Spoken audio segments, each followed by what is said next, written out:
You have been in Uzbekistan now for a few weeks. Knowing everything that you knew about Uzbekistan before you got there, have there been any things that you found surprising, uplifting, promising so far, including in the system? Yeah. So in addition to the physical changes, and there have been many, because as you know, I last lived in Uzbekistan some 26, 27 years ago, and certainly Tashkent has changed dramatically in that time. But I'd say more significant than the physical changes has been, there's a real change in the mentality of the people in Uzbekistan. When I was there, over a quarter century ago, there were, people didn't know what to make of foreigners, and I think they kept, foreigners a little bit. Well, of course, Uzbek hospitality has remained unchanged, but still, they were a little bit, cautious with foreigners. And now it's really refreshing to see, I can go into a supermarket and people might overhear me speaking English to my wife, and people see that as an invitation to come and talk to us and to learn more about us, and that's a refreshing change. And so I think Uzbekistan is, or as the president would say, Yangi Uzbekistan is opening up to the world in a way that wasn't true when I lived there before.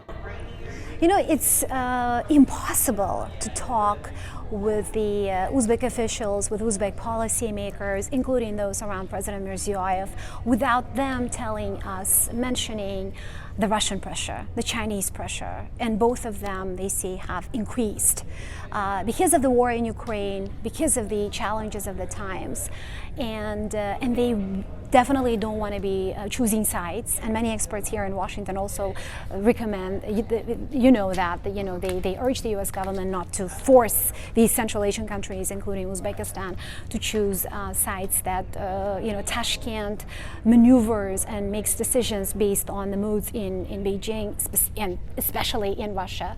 How do you see the picture? Is this really real, these increasing pressures? Do you feel it? So I can't speak for the government of Uzbekistan. Definitely, but as an American. But what I can say is that we are 100% sincere when we say that Uzbekistan should not be forced to choose what kind of relationship they have with their neighbors or with other countries.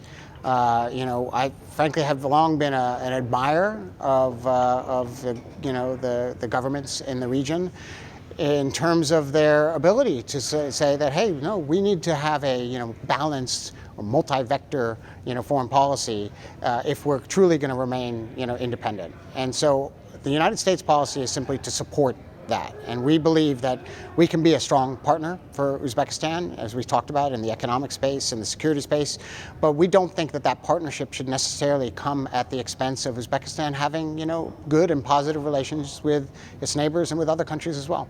So if the members of the Uzbek government tell you, and we know that they've already been telling you, don't push us too hard, especially when it comes to human rights issues, on non-governmental organizations, on freedom-related issues, including corruption.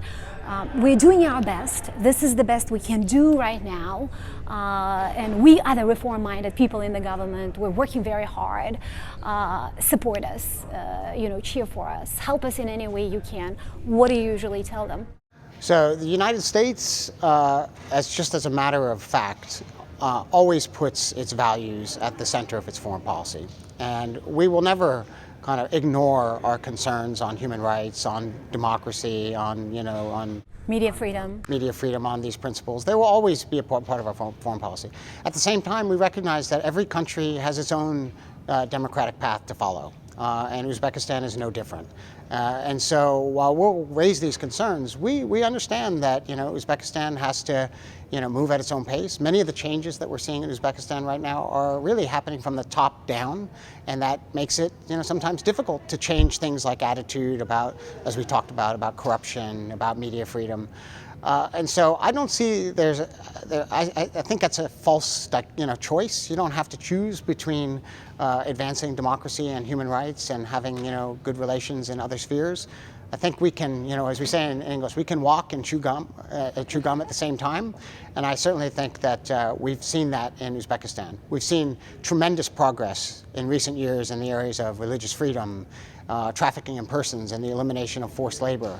And I'm confident that we're going to see continued progress in media freedom, in freedom of expression, in the protection of human rights, and also in the fight against corruption as well.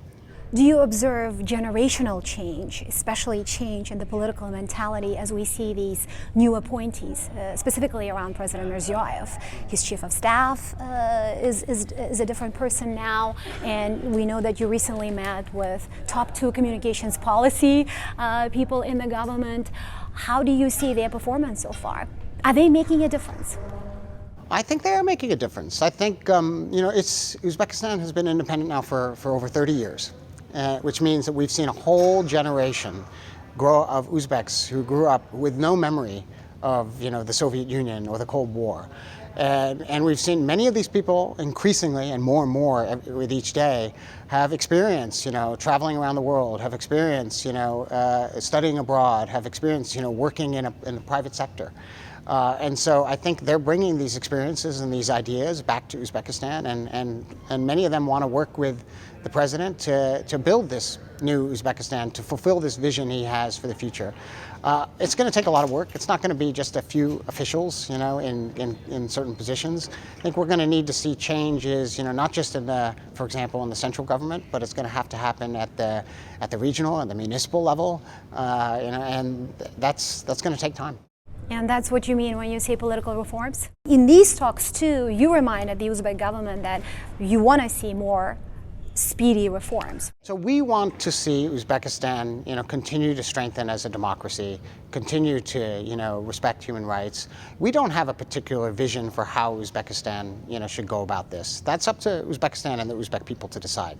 Whether, like how Uzbekistan, changes its constitution, how Uzbekistan changes, municipal, governance, how Uzbekistan, combats corruption. That's for Uzbekistan to decide. We are standing by to help because we want to, provide assistance when requested in combating corruption, in promoting economic and political reform. But we are not telling Uzbekistan how to become a stronger democracy. And as we wrap up this conversation, I have to ask you, you met President Mirziyoyev, at least you had a brief conversation. Had you met him before? I have met him once before. As you indicated, when I was the Deputy Assistant Secretary for Central Asia, I had an opportunity to meet him on one of my trips to Tashkent. But it was an honor and a privilege to have the opportunity to meet him again. What did he say to you? So he told me that he thought, because of my previous experience in Uzbekistan, that I was uniquely qualified to appreciate, how much the country has changed and how difficult the reform process, has been. And I think he's right.